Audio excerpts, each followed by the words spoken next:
Hello, everyone, and welcome back to eBoogie Studios. Let's imagine ourselves back in 1955. We turn on the radio. We're going to listen to our favorite broadcast called Suspense. Hope you enjoy. And now, tonight's presentation of radio's outstanding theater of thrills, Suspense. Tonight, the story of a mountain road and the pursuit of a runaway car. We call it Speed Trap. So now, starring Eddie Firestone, here is tonight's suspense play, Speed Trap.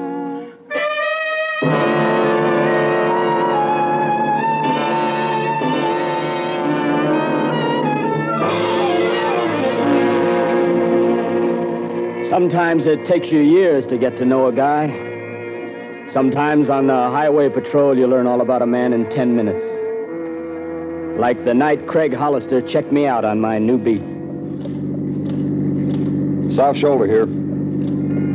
I didn't answer him. I was too busy sweating the grade. The wheel was easy in my hands. Too easy, like it always is on a slick highway. My headlights caught the rain and sleet slanting down from the pass. It was steamy inside the patrol car. Hollister wiped the mist off the windshield.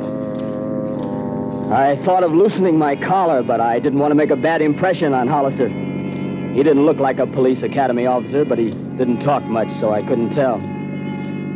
I knew he was a good patrolman. They told me at headquarters. Good patrolmen go by the book.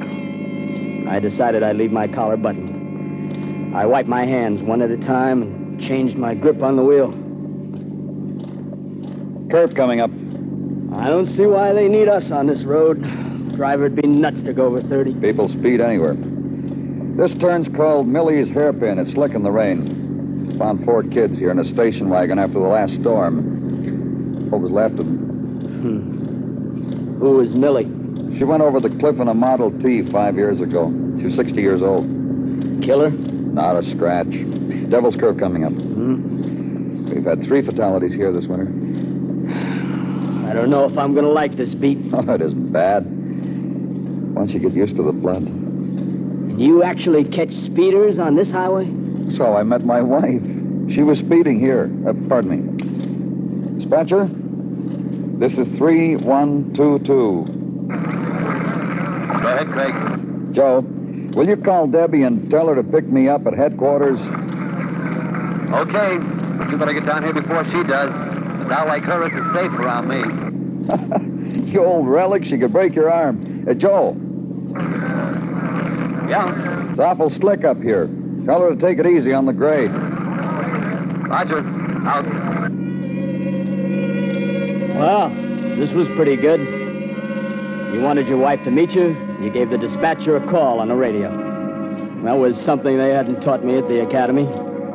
I had a hunch it wasn't exactly standard either. Maybe working out here in the sticks would have its points. If you didn't end up at the bottom of a canyon some night chewing on a piston ring, or if your wife didn't go nuts feeding the chipmunks. Well, I sure hope she doesn't try to break the record getting to headquarters. Not tonight. Did you say you caught her speeding here? That's how I met her. See that stretch at the bottom of the grade? I remember it.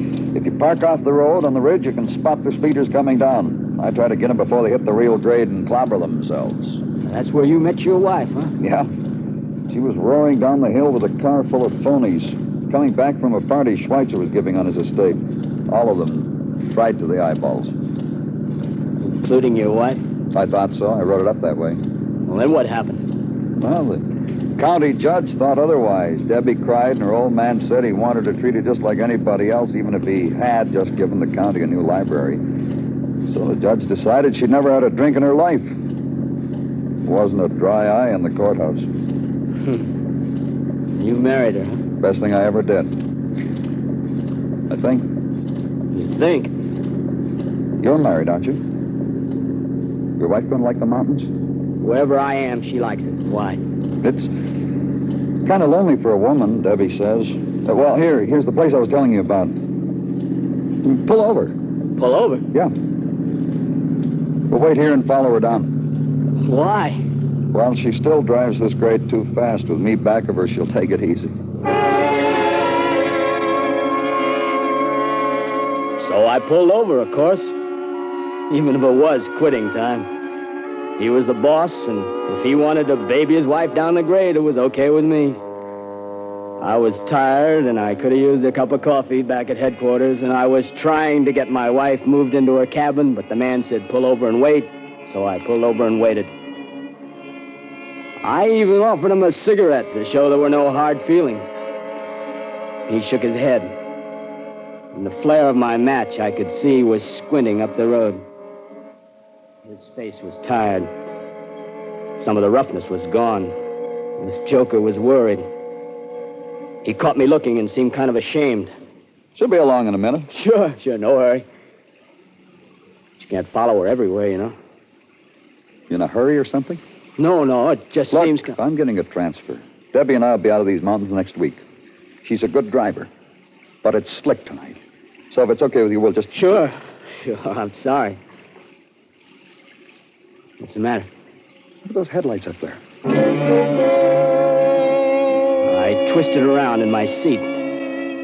Half a mile up the grade, a pair of headlights stabbed over the cliff, seemed to hang there. Then they whipped back to the road, jerky, like when somebody's really floorboarding the accelerator.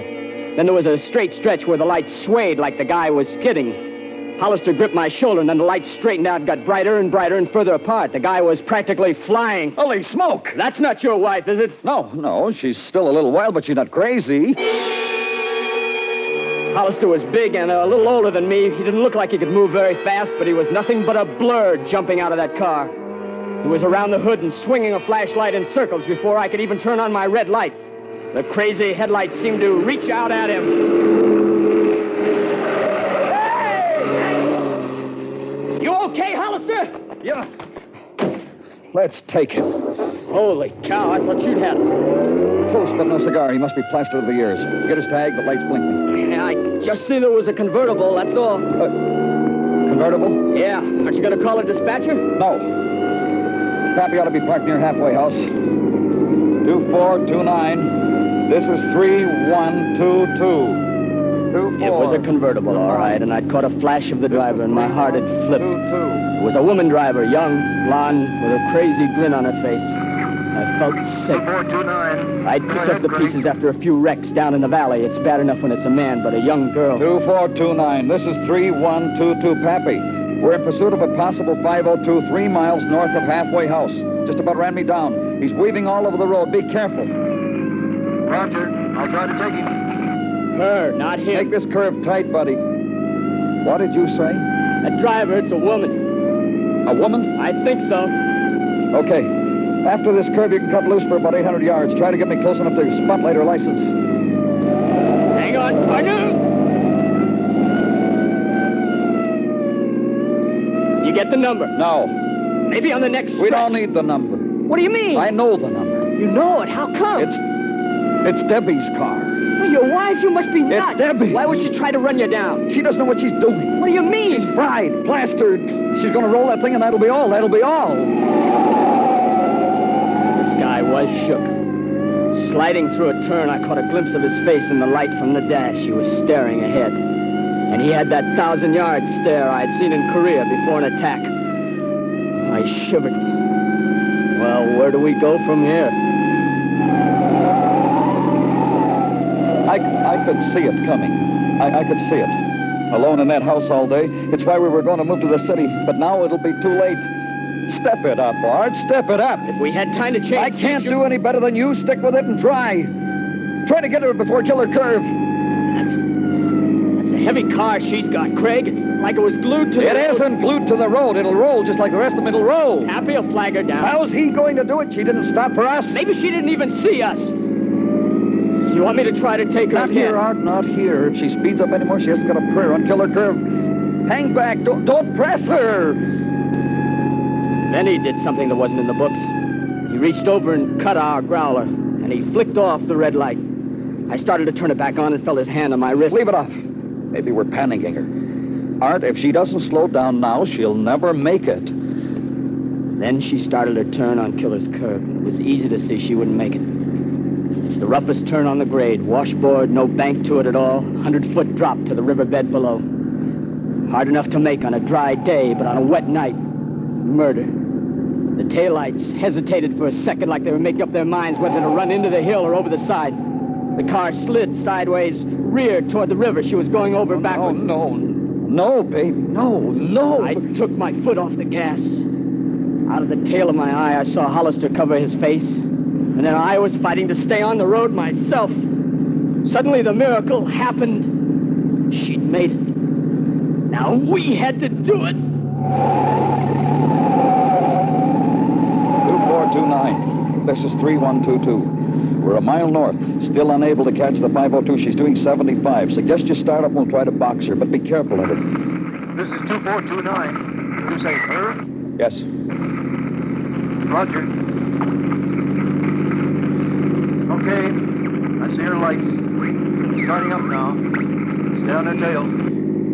We can just ease her between us. Just ease her between us. Watch it! It's like glass out there. I'll try to take her again. What's your speed now, Craig? 73. We're half a mile behind you. She's weaving. I'm up to 65. She's slowing down? No. No, she's swinging left. That's a heavy car, Pappy. Be careful. Roger. She's swinging right. Pappy, let her by! Let her by!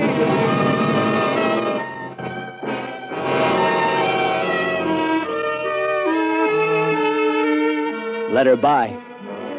How are you going to make an old-time patrolman let a drunk pass him on the road? No, Pappy tried to fight it. He tried to ease her onto the shoulder.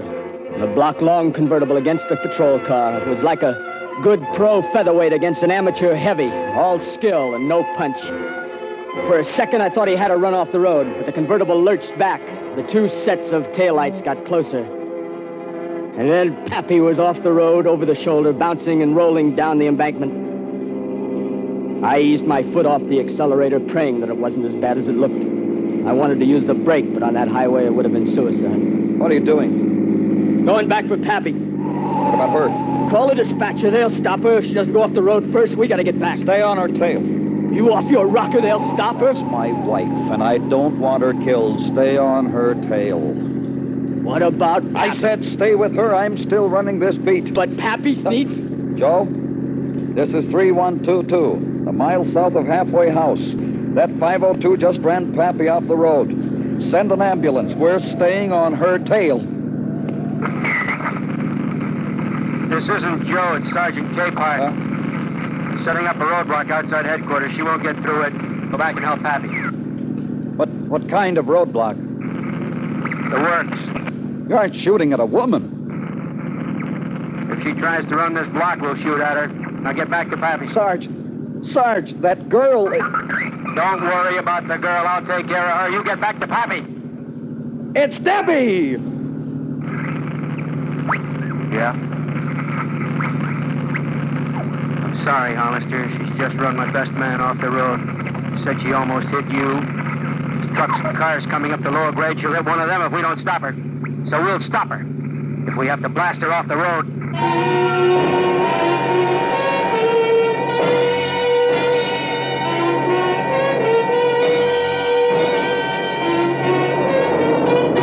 You are listening to Speed Trap, tonight's presentation in radio's outstanding theater of thrills, Suspense.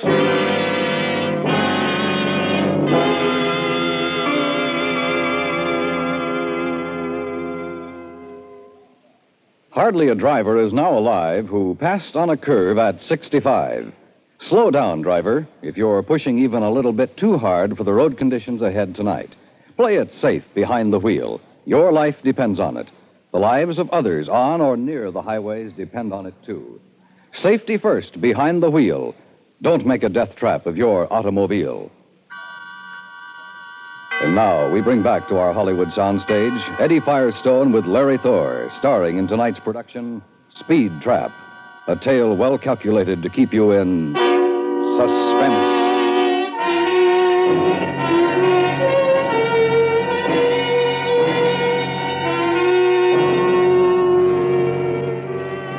I felt sorry for the man beside me. I knew what was happening outside headquarters. A couple of patrol cars rolling into position, spotlights pointed up the grade. The guys drawing automatic rifles, maybe shotguns. Flares set out further down the hill. A reception committee for Craig Hollister's wife. Not what he'd planned when he'd asked her to meet him at headquarters. But there was nothing I could do. I slowed carefully. Keep going. Now look, guy. Keep going. You heard the sergeant. Pappy might be bleeding He's to only death. a quarter-mile from halfway house. They can do as much for him as we can. You stay on her tail. I can't. The I'm sergeant running said... this, and I said stay with her, you understand? Craig, I can't. They'll suspend Don't me. make me pull my gun on you. Watch this next curve. What can we do? We can't If stop she her. tries to run the barricade, they'll blow her apart. If she... Hang on. If she doesn't slow down, she won't even get to the barricade. Turn off your lights. Turn off my lights? That's right. Turn off your lights. When she doesn't see us, she slows down a little. How am I going to see? Use her lights. Her lights. Fine. Great.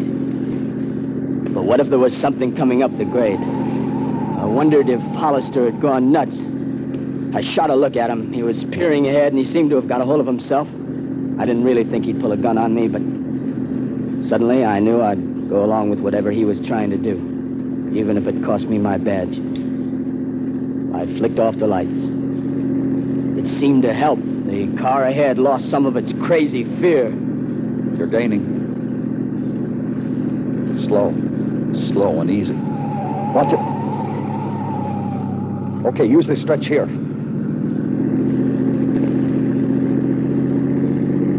Gaining all right, but what good is it? If she makes this turn, she's still only got a mile to the barricade. Is that a car coming? Looks like a truck. Debbie, please.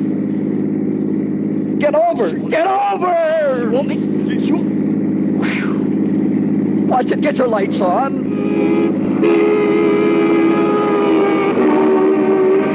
Now, catch her. Every time I put on another mile an hour, we start to I slide. have to get closer. I'll never do it from here. Closer, the man said.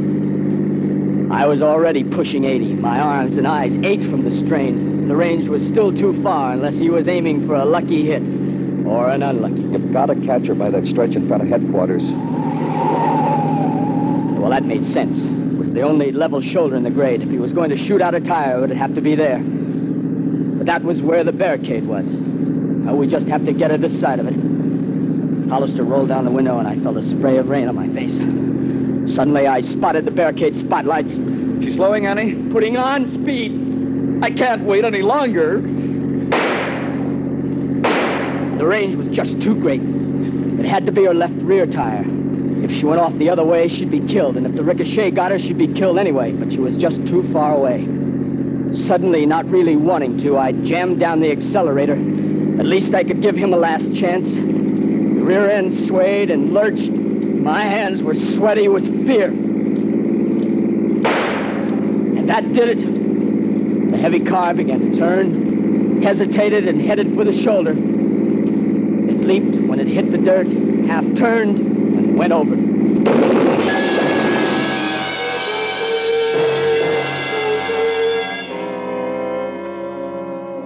I skidded all the way through the roadblock. It took me so long to get stopped and turned around that the guys from the barricade beat us back to the crash. But it was just as well, because without help, I'd never been able to keep Hollister from the ruined convertible. Let me go! Let me go! Cool out, Hollister. Wait till we get her out. Doc will be here in a minute. I killed her. I killed her. We don't know yet. Here's the ambulance. He's down there, Doc. Hey, how's Pappy? Broken leg. Not the car that ran him off the road? Yeah, that's it.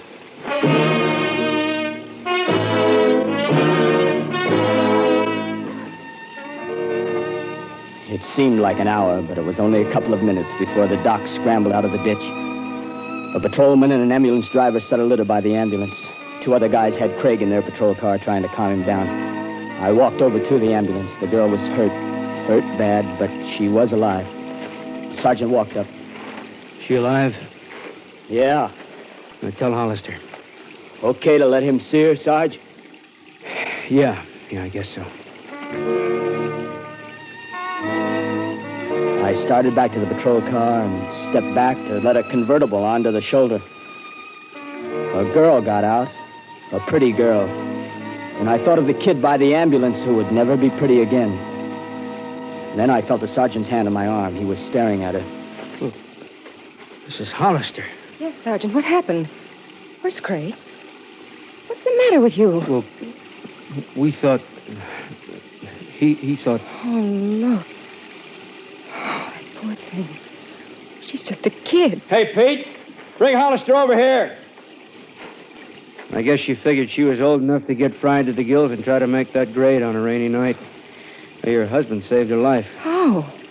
He and Art here almost broke their necks catching her. I'd have blasted her to pieces. Where is Craig? Is he all right? Debbie! Craig, darling, what is it? It wasn't you. Better skip it, Craig. No. Now, you ought to know, Debbie. I want you to know I thought the girl was you. Me? Well, why me? Oh, I see. And it could have been, couldn't it? Long time ago, maybe. Long time ago.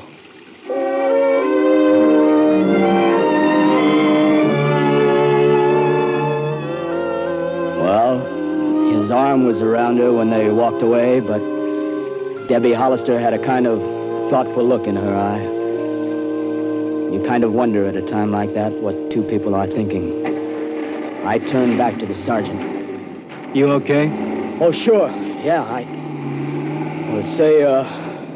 Sergeant,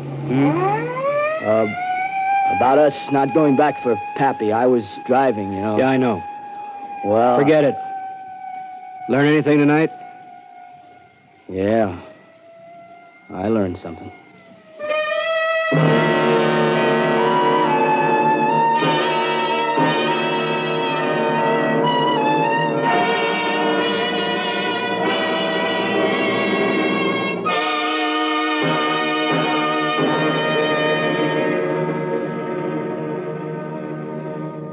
Suspense, in which Eddie Firestone with Larry Thor starred in tonight's presentation of Speed Trap.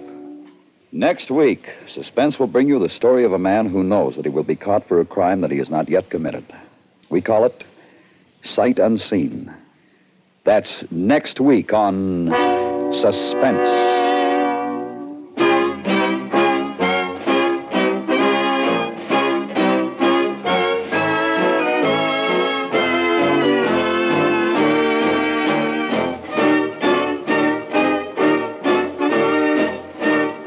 Suspense is produced and directed by Anthony Ellis. Tonight's script was written by Mr. Hank Searles. The music was composed by Lucian Morowick and conducted by Wilbur Hatch. Featured in the cast were Lillian Baeff, Tom McKee, Ted Bliss, and Jack Crucian. Listen while you work. Enjoy Perry Mason every Monday through Friday in the daytime on the CBS Radio Network.